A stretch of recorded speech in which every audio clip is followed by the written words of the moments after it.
بسم اللہ الرحمن الرحیم۔ لاکھوں کروڑوں درود و سلام محمد مصطفیٰ صلی اللہ علیہ وسلم اور آل محمد پر۔ میں ہوں عمر دراز گوندل۔ پاکستان کے اگر موجودہ حالات میں دیکھا جائے تو صرف ایک ادارہ یا ایک ادارے سے منسلک لوگ پاکستان کو اس بھنور سے نکال سکتے ہیں۔ وہ لوگ کون ہیں؟ وہ لوگ ججز ہیں، جنہوں نے پاکستان کے آئین کے تحفظ کا حلف اٹھایا ہوا ہے، جنہوں نے انسانی حقوق کے تحفظ کا حلف اٹھایا ہوا ہے۔ میں آپ کے سامنے صرف پچھلے 1-2-4 روز کی کچھ ڈیولپمنٹس آپ کے سامنے رکھتا ہوں، اس سے آپ ذرا اس کو سمجھ کے پھر اگلی بات کرتے ہیں۔ گزشتہ روز سردار اعجاز اسحاق صاحب جو ہیں اسلام آباد ہائی کورٹ سے، انہوں نے کہا کہ ہم یہاں بیٹھ کے ایک دکھاوا کر رہے ہیں۔ صرف 200 یا 300 جو سینئر سول سرونٹس ہیں، انہوں نے غیر قانونی احکامات ماننے سے انکار کرنا ہے، سب کچھ دھڑام سے نیچے آ جائے گا، یہ سلسلہ رک جائے گا۔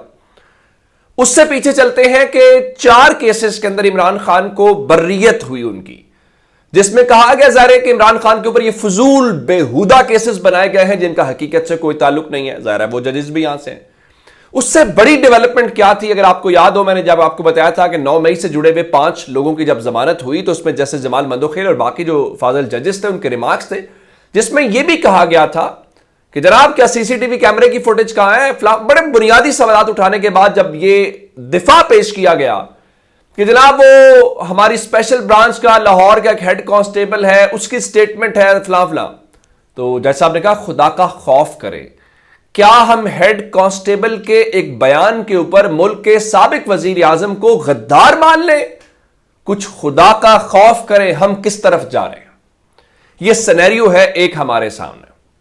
میں آپ کو مثال ایک دے دیتا ہوں۔ عمران ریاض کا جب کچھ پتہ نہیں چل رہا تھا تو لاہور ہائی کورٹ نے، آپ کو یاد ہوگا، پھر آپ کو یاد ہوگا جب شاندانہ گلزار اور شہریار آفریدی والا معاملہ آیا تو جسٹس بابر ستار نے کیسا تگڑا قسم کا فیصلہ کیا، گو کہ اس کے بعد جو ہوا وہ اپنی جگہ کے اوپر ہے۔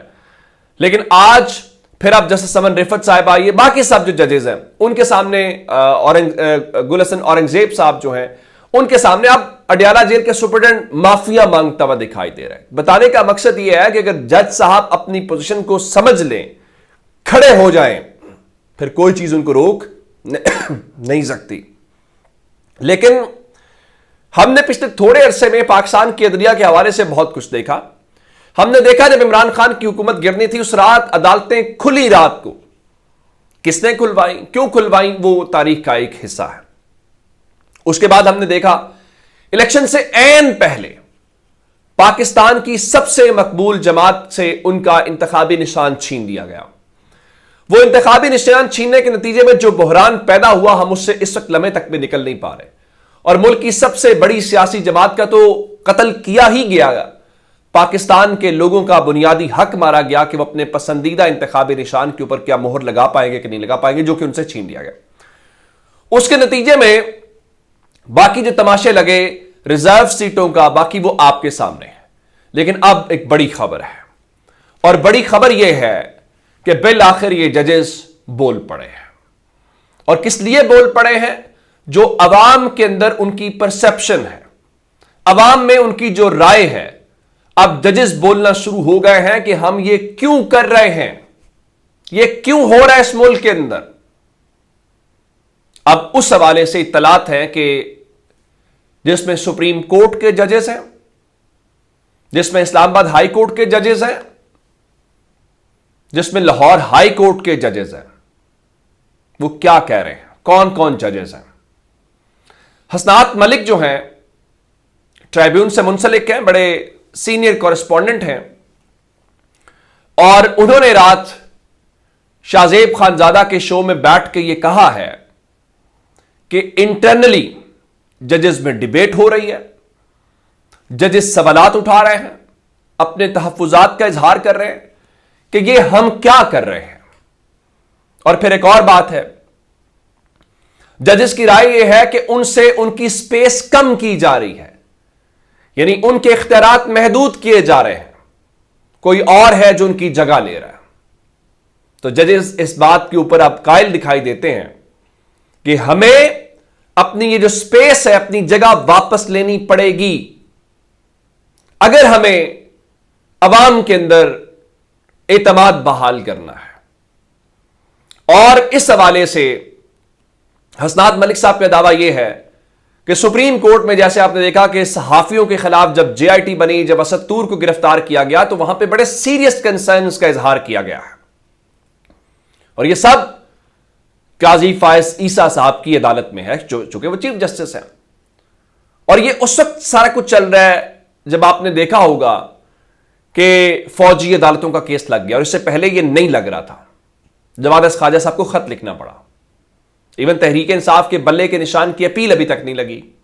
اب تحریک انصاف اس کے بعد جو ہے ریزرو سیٹوں کا امپورٹنٹ کیس لے کے جا رہی ہے جو آئندہ فیوچر طے کرے گا. اسی طرح سے بتایا گیا کہ اسلام آباد ہائی کورٹ میں حسنات ملک کے مطابق جسٹس عامر فاروق کی اپروچ ڈفرنٹ ہے، لیکن باقی تمام ججز کی اپروچ ڈفرنٹ ہے.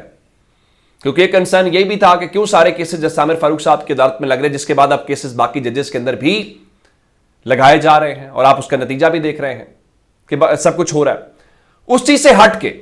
اور اسی طرح سے بتایا گیا کہ جب لاہور ہائی کورٹ کے اندر فل کورٹ ہوا تو وہاں پہ ایک جج نے بڑے سنجیدہ سوالات اٹھائے اور یہ کہا کہ یہ خواتین کو بیلز کیوں نہیں مل رہی. یہ حسنات ملک کے دعوے جو ٹی وی کے اوپر بیٹھ کے انہوں نے کیا. اس کا مطلب ہے کہ ججز کو جب ریئلائزیشن ہو گئی ہے. اور پھر آپ کو ایک اور بات یاد دلانی ہے، کل پاکستان تحریک انصاف کی کور کمیٹی کا اعلامیہ آیا تھا، اور میں نے اس اعلامیہ کو آپ کو پڑھ کے سنایا تھا، اور اس میں یہ کہا گیا تھا کہ عمران خان کی جو کیسز میں بریت ہوئی ہے انہوں نے اس کو خوشگوار ہوا کا جھونکا قرار دیا ہے. اب جو میں نے آپ کو سارا کچھ بتایا ہے یہ ہے وہ خوشگوار ہوا کا جھونکا. اور جب یہ کیوں ہوا ہے؟ یہ اس لیے ہوا ہے جب ججز ضمانتیں دیتے رہے تو آپ گرفتار کرتے رہے. ججز سارا ملبہ کس کے اوپر آ گیا؟ عدالتوں کے اوپر آ گیا. تو یوں معلوم ہوتا ہے کہ وہ جو لاشا یہ سسٹم اٹھائے پھرتا تھا وہ لاشا بدبو چھوڑنا شروع ہو گیا ہے. اب اس لاشے کا وزن اٹھانے کو کوئی تیار دکھائی نہیں دیتا. اب آپ کہیں گے کیسے؟ شہباز شریف کی جو حکومت ہے وہ اچانک سے مڈ ٹرم الیکشنز کی پیشکش کیوں کر رہی ہے؟ ایک تو رانا ثناء اللہ بہت خطرناک باتیں کر رہے ہیں، اور وہ عمران خان کے وجود سے متعلق اور باقی سب کچھ. اب انہوں نے رات کو بھی کہا کہ جب تک عمران خان ہے اس وقت تک مسئلہ ختم نہیں ہو سکتا، اور ان کا وجود ہی پرابلم ہے. یہ بہت خطرناک قسم کی بات ہے کہ عمران خان کا وجود. لیکن ساتھ وہ کہتے نظر آ رہے ہیں کہ مڈ ٹرم الیکشنز یعنی وسط مدتی انتخابات ہو سکتے ہیں. ہو نہیں سکتے. آپ یہ پیشکش کر رہے ہیں کہ ہمیں 2 سال چلنے دیں، ہمیں 2 سال چلانے دیں، اس کے بعد ہم الیکشنز پہ چلے جائیں گے. اور ان کے مطابق 2 سال گزر جاتے ہیں تو اگلے 3 سال آسان ہوں گے. میں اس کی وجوہات بتا دیتا ہوں. ابھی حکومت شروع ہوئی ہے اور حکومت کے اندر پھڈے شروع ہو گئے ہیں. کل خبر دی تھی آپ کو کہ محسن نقوی اور شہباز شریف کے درمیان وہ مرضی کا چیف کمشنر اسلام آباد لانا چاہتے ہیں، مرضی کا چیئرمین CDA لگانا چاہتے ہیں. اب اس کے بعد وزیر خزانہ جو لائے گئے ہیں وہ اپنی ٹیم لگانا چاہتے ہیں، لیکن اب جو نجکاری کمیٹی ہے اس کی سربراہی وزیر خزانہ کو نہیں دی گئی، بلکہ نون لیگ نے اپنے رشتہ دار وزیر خارجہ کو دے دی ہے. اگر وزیر خارجہ اتنا ہی کمپیٹنٹ ہے تو پھر آپ کو اس کو وزارت خزانہ دینی چاہیے تھی، نمبر 1. پھر اقتصادی رابطہ کمیٹی ہے، اس کی جو چیئرمین شپ ہے وہ بھی شہباز شریف نے اپنے پاس رکھ لی ہے. اب آپ پتہ ہے آپ کو کہ اورنگزیب صاحب کس کے ہیں، اور ان کی اس ساری چیز سے سب سے بڑی پریشانی کیا ہے؟ نجم سیٹھی یہ کہتے ہیں کہ نواز شریف کو گرین سگنل دیا گیا ہے کہ آپ شہباز شریف کی حکومت کے معاملات میں انٹرفیئر نہ کریں. اسی وجہ سے لوگ کہہ رہے ہیں کہ کوئی وجہ نہیں ہے کہ اب نواز شریف پاکستان میں رہے، وہ لندن چلے جائیں گے. چونکہ آئندہ 1 ہفتے تک تو وہ سعودی عرب جا رہے ہیں، آخری 10 دن انہوں نے سعودی عرب میں گزارنے ہیں، اور سعودی عرب گزارنے کے بعد وہ لندن جائیں گے. اور لندن سے واپسی ہوتی ہے کہ نہیں ہوتی یہ ایک امپورٹنٹ میٹر ہے. اس کی وجہ یہ ہے کہ پاکستان تحریک انصاف جو ہے وہ عوامی طاقت کا اظہار کرنے جا رہی ہے. اور اس سلسلے میں مراد سعید نے اعلان کر دیا، وہ کہہ رہے جی عمران خان، بشرا بی بی، تحریک انصاف کی قیادت اور کارکنان کی رہائی اور عوامی مینڈیٹ کی واپسی کے لیے پارٹی قیادت عمران خان سے مشاورت سے جلد سے دھرنے یا مارچ کا حتمی فیصلہ جاری کرے گی. یعنی ان کی دو ہی باتیں ہیں, لمبی چوڑی کوئی بات نہیں ہے. عمران خان سمیت دیگر جو قیدی ان کی رہائی اور مینڈیٹ کی واپسی. اور اس سلسلے میں جلسے ہوتے ہیں یا کیا کچھ ہوتا ہے وہ بھی آپ کے سامنے آ جائے گا. اور بتایا گیا دھاندلی کے خلاف احتجاج کے اگلے مرحلے کے لیے تیاریاں سوات اور مالاکنڈ ڈویژن میں روزانہ کی بنیاد کے اوپر مختلف علاقوں میں پرامن احتجاج سے آغاز کر رہے ہیں.